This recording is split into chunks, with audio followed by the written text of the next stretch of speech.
ही से जीवन के हर पल का आनंद उठा लो, आज ही से मन की एक नई शांति पालो। समय आ गया बदलने का, समय आ गया कुछ करने का, अब उठा लो आनंद प्रतिदिन के जीवन का। आनंद लो प्रतिदिन के जीवन का में स्वागत है। आज मैं इस कार्यक्रम में डर की आत्मा के विषय सिखाऊंगी। बाइबल हमें बताते कि हम जिस बात से डरते हैं वही हम पर आती है, इसलिए हमें सावधान होना होगा कि हम हमारे जीवन में क्या अपेक्षा कर रहे हैं। यदि आप डर रहे हैं कि आपके साथ कुछ बुरा होने जा रहा है तो आप में वो डर होगा कि वो आपके जीवन में आएगा। मैं अपने जीवन का वो समय याद कर सकती हूँ क्योंकि मेरी भूतकाल में मेरे साथ में बहुत बुरा हुआ था कि मैं हर रोज डरती थी कि मेरे साथ में कुछ बुरा होने जा रहा है। और परमेश्वर ने मुझे इन वर्षों में सिखाया कि मुझे प्रतिदिन उठकर आक्रामक रूप में विश्वास करना है कि आज कुछ अच्छा होने जा रहा है। और आज मैं आपके साथ वही बांटना चाहती हूँ। मैं चाहती हूँ कि आप विश्वास करें कि आपके जीवन में आज कुछ अच्छा अवश्य होगा। शिक्षा का आनंद लें। अब मैं आपको बता रही हूँ कि मैं आपको लाभ उठाए जाने के डर के विषय में थोड़ा प्रचार करूंगी।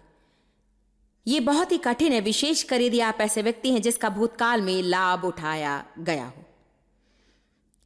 देखिए, मेरे बचपन में बहुत से लोगों ने मेरा उपयोग किया। मेरा यौन शोषण, शाब्दिक शोषण, मानसिक शोषण, भावनात्मक शोषण केवल एक व्यक्ति से ही नहीं परंतु कई लोगों से हुआ। और मैं इन बातों में से बहुत सा डर लेकर बाहर आई। यदि मैं लोगों पर भरोसा करूं तो वे मुझे चोट पहुंचाएंगे, वे मेरी भावनाएं नहीं समझेंगे, सब मुझे भूल जाएंगे, लोग मुझे कुचल देंगे, मैं उन्हें मेरा लाभ लेने नहीं दूंगी। इसलिए मैंने अपनी सारी दीवारें खड़ी कर दी। आप सच में मेरे करीब नहीं आ सकते। क्या आपने कभी ऐसे व्यक्ति से मुलाकात की? ये मानो आप बिल्कुल अंदर नहीं आ सकते क्योंकि वे आपको जाने नहीं देते। या शायद आप वैसे हैं, आपने सारी दीवारें खड़ी कर रखी है। शायद आप ऐसे संबंध में ठीक है जब तक कि कोई कुछ एक बात न कर दे और आप मानो धन्य परमेश्वर, आप मुझे धोखा नहीं दे सकते। हमें इस मनोदशा से पीछा छुड़ाना है। मेरी ऐसी मनोदशा थी, यदि मैं आपकी सुधि ना लूं तो कोई नहीं लेगा। मैं लोगों के बारे में शक रखती थी, सोचती यदि मैं लोगों पर भरोसा रखूं तो मुझे चोट लगेगी। ऐसे लोग इस तरह महसूस करते हैं, मुझे पहले स्थान पर ही बने रहना है, मुझे सबसे आगे रहना है, मुझे हर समय जीतना है, मुझे पहले रहना है, मुझे नियंत्रण रखना है, मुख्य रहना है और मुझे आज्ञाएं देनी है। मुझे पूरा होना है और मुझे तुलना करनी होगी क्योंकि मैं किसी को भी मेरे आगे रहने नहीं दे सकती। यदि कोई मेरे आगे या कोई मुझ पर नियंत्रण करता है या कोई मुझ पर अधिकारी है तो मैं डरती हूं कि जीवन में मेरा लाभ उठाया जाएगा।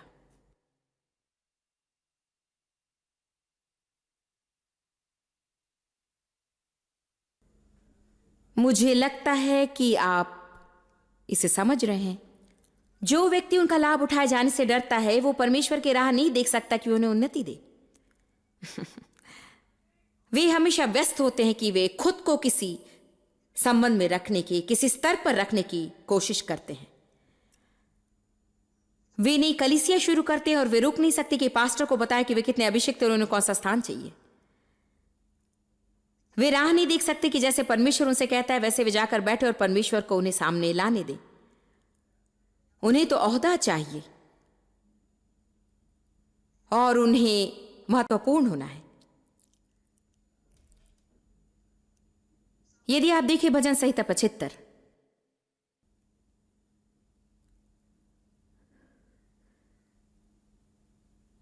वचन 6 और 7, मैं खुद की उन्नति और मेरी सेवकाई की उन्नति की कोशिश करने के द्वारा खुद को मार रही थी। मुझे खुशी हुई जब अंत में मैंने सीखा कि यदि परमेश्वर मुझे कहीं रखना नहीं चाहता तो मुझे वहां रहने की जरूरत नहीं। केवल इतना ही नहीं, यदि परमेश्वर आपको न रखे तो आप वहां नहीं रह पाएंगे। दूसरा पहलू यह कि जब परमेश्वर आपको वहां रहने का निर्णय लेता है तो नर की कोई भी दुष्ट आत्मा, पृथ्वी का कोई व्यक्ति आपको नहीं रोक सकता। मैंने क्या कहा सुना?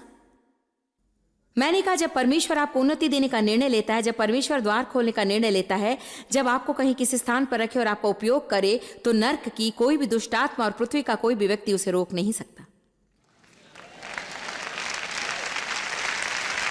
परंतु ये कठिन काम है कि हम अपनी उन्नति की कोशिश ही करते रहते हैं।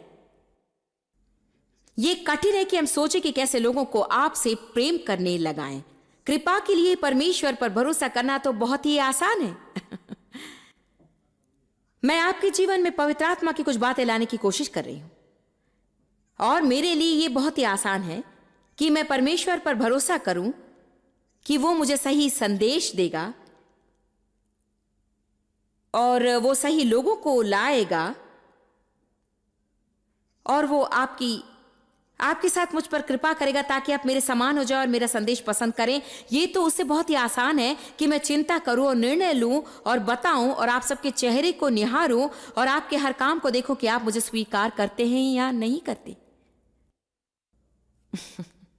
होता क्या है कि यदि 2 या 3 लोग हर कुछ मिनटों में अपनी घड़ियां देखते हैं, यदि मुझे स्वीकारा गया है नहीं इसलिए आपके चेहरे देखूं तो मैं परेशानी में हो जाऊंगी। शैतान लोगों के विरुद्ध इसका उपयोग करता है, इसलिए उसने यिर्मयाह से कहा उनके चेहरे की ओर ना देखना। यिर्मयाह असुरक्षित था, वो सोचता था कि वो बहुत ही छोटा, सोचता था कि लोग उसे स्वीकार नहीं करेंगे, इसीलिए प्रभु ने उसे कहा उनके चेहरे की ओर नहीं देखना, बस उसे करना। दोस्तों सुनिए, कई बार आपको बस कहना है ठीक है, निश्चय ही मैं इसे करूंगा।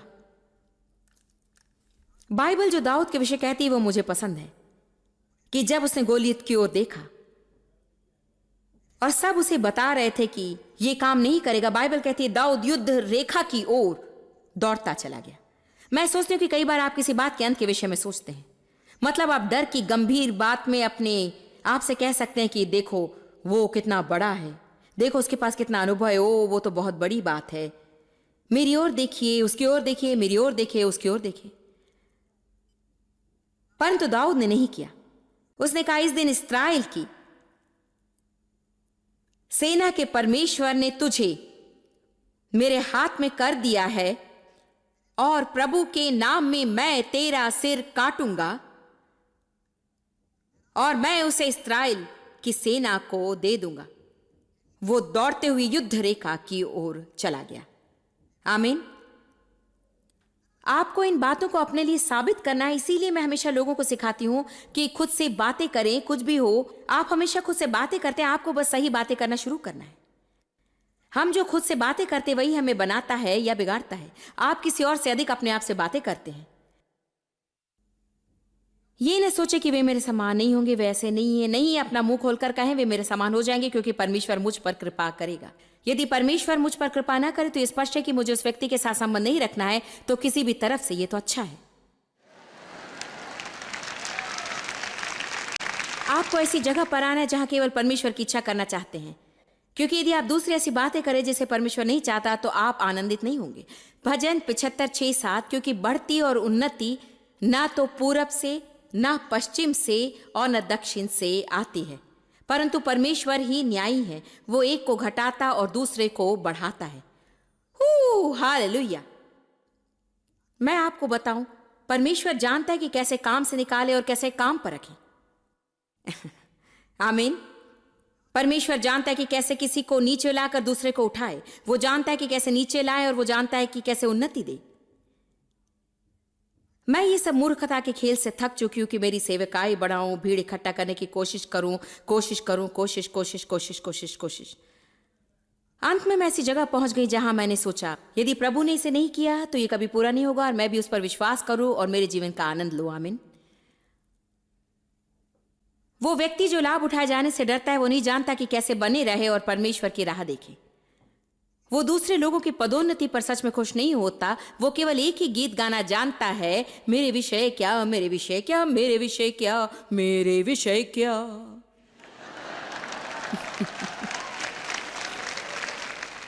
आप में से कुछ केवल यही गीत जानते हैं। मैं मेरे जीवन में कई वर्षों तक ऐसी थी। मेरे मित्र को कभी कुछ मिलता तो मैं सोचती मेरे विषय क्या। देव बाहर जाकर गोल्फ खेलते और मैं सोचती मेरे विषय क्या। बच्चे बाहर जाते, मुझे घर साफ करना पड़ता, मैं सोचती मेरे विषय क्या। मतलब वो मेरा एकमात्र गीत था, मेरे विषय क्या, मेरे विषय क्या। परमेश्वर हमें सुनकर परेशान हो जाता है। कोई आश्चर्य नहीं कि बाइबल कहती प्रभु के लिए नया गीत गाओ। आमीन। मैं सोचती हूँ कि आज यहां कुछ लोग सुन रहे हैं और कुछ टीवी द्वारा देख रहे हैं। आपको बस नया गीत गाना है। आमीन। हाँ, वो व्यक्ति जो लाभ उठाए जाने से डरता है, उसे दूसरों की सेवा करने में कठिनाई जाती, क्योंकि ये शायद दूसरों के समान ऐसा दिखे कि वे उसे कुचल सकते। उदाहरण के लिए, जब यीशु ने चेलों के पैर धोए तो क्या आप सोचते हैं कि वो सोच रहा होगा कि हाँ, अच्छा है कि मैं इसे ना करूं, क्योंकि यदि मैं इसे करूंगा तो वे हमेशा इसकी अपेक्षा करेंगे?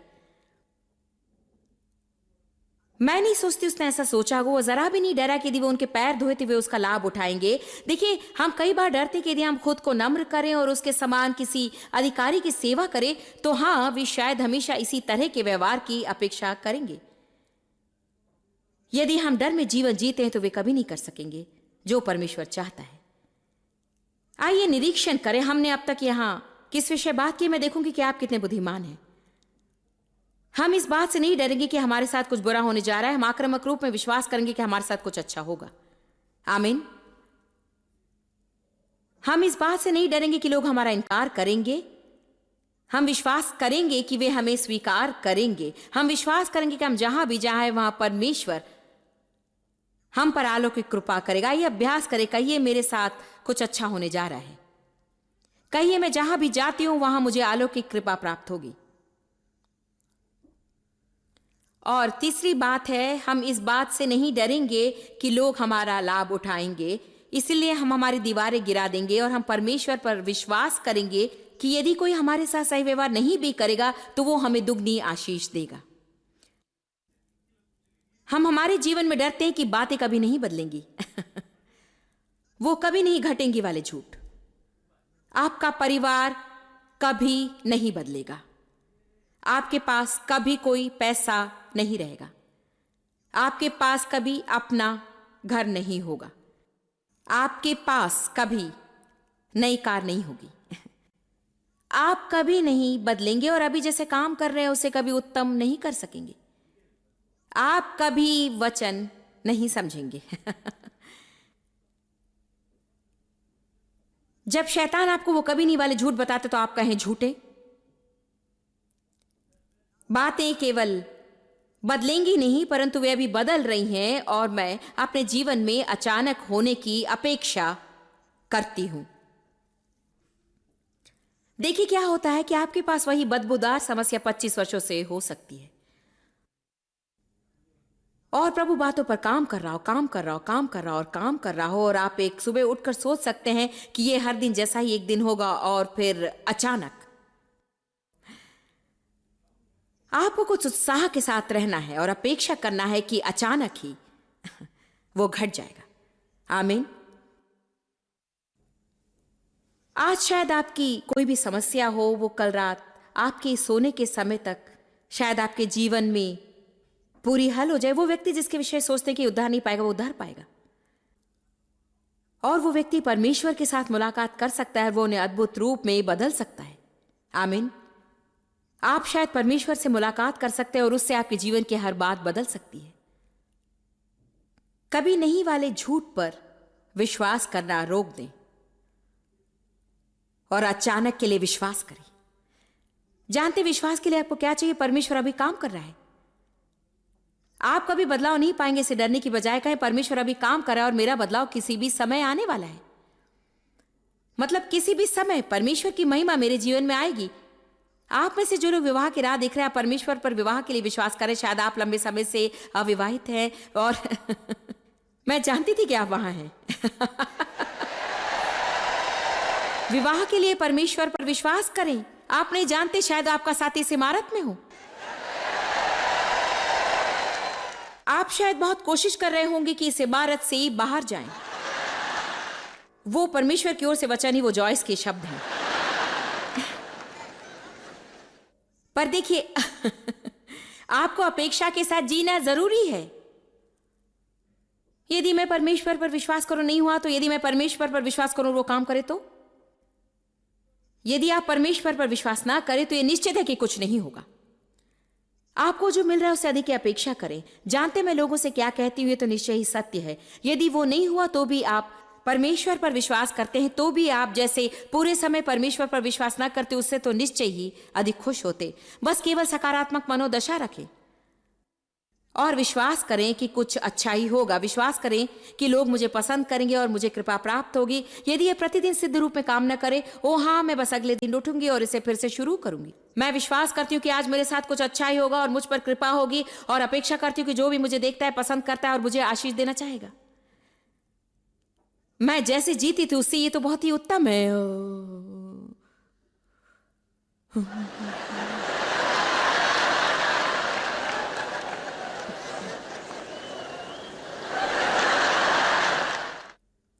मैं आपको एक बात बताती हूँ, कड़वाहट और बैर से तो क्षमा बहुत ही उत्तम है। किसी के विरुद्ध क्षमाहीनता रखना तो खुद जहर खाकर शत्रु की मृत्यु की आशा करना है। यह आपके जीवन में जहर घुलता है, उनके लिए कुछ नहीं करता। वे उत्तम समय बिताएंगे और परवाह नहीं करेंगे कि आप क्रोधित हैं। जब हम वैसे काम करते तो हम बस शैतान की मदद करते हैं। एक और बात है जिससे हम डरते हैं कि जो हम चाहते हैं वो हमें कभी नहीं मिलेगा। हमें हमारी इच्छाएं कभी नहीं मिलेंगी। बाइबल भजन 37:4 में कहते हैं कि बहुत आसानी से, बहुत आसान है, एक अद्भुत प्रतिज्ञा है, प्रभु में प्रसन्न रहो। और ये प्रतिज्ञा है वो आपके जीवन की मनोरथों को अवश्य पूरी करेगा। और आइए अब अगली प्रतिज्ञा मत्ती अध्याय 6 पद 33 पर ध्यान दीजिए। पहले परमेश्वर के राज्य और धर्म की खोज करो और ये सब कुछ तुम्हारे जीवन में जोड़ दी जाएंगी। आप गंवा नहीं सकते हैं। जब शैतान कहे कि तुम जो चाहते हो वो नहीं मिलेगा, तब आपको कहना है आपने कभी किताब नहीं पढ़ी है। तुम्हारे पढ़ने के लिए मेरे पास किताब है शैतान।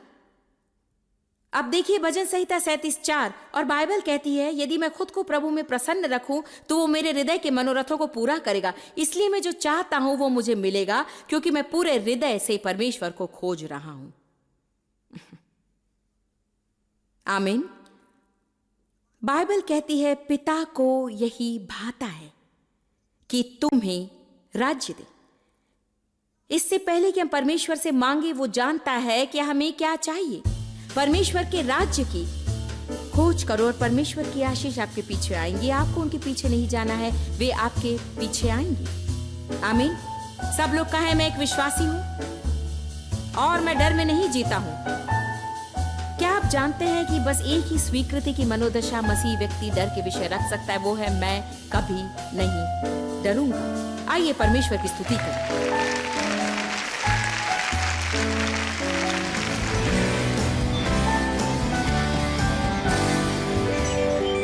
अपने जीवन में हम एक ही स्वीकृति की मनोदशा रख सकते हैं और वो है मैं कभी नहीं डरूंगा। आप डर महसूस कर सकते हैं और फिर भी आगे बढ़कर वो काम कर सकते हो जो आप जानते हैं कि आपको करना है। डर से आजाद होकर जीने का मतलब ये नहीं कि हम कभी डरेंगे नहीं, अर्थ है कि हम उसके सामने झुकेंगे नहीं और हम उसका सामना करेंगे, ताकि आप डर से आजाद जीवन का आरंभ कर सकें।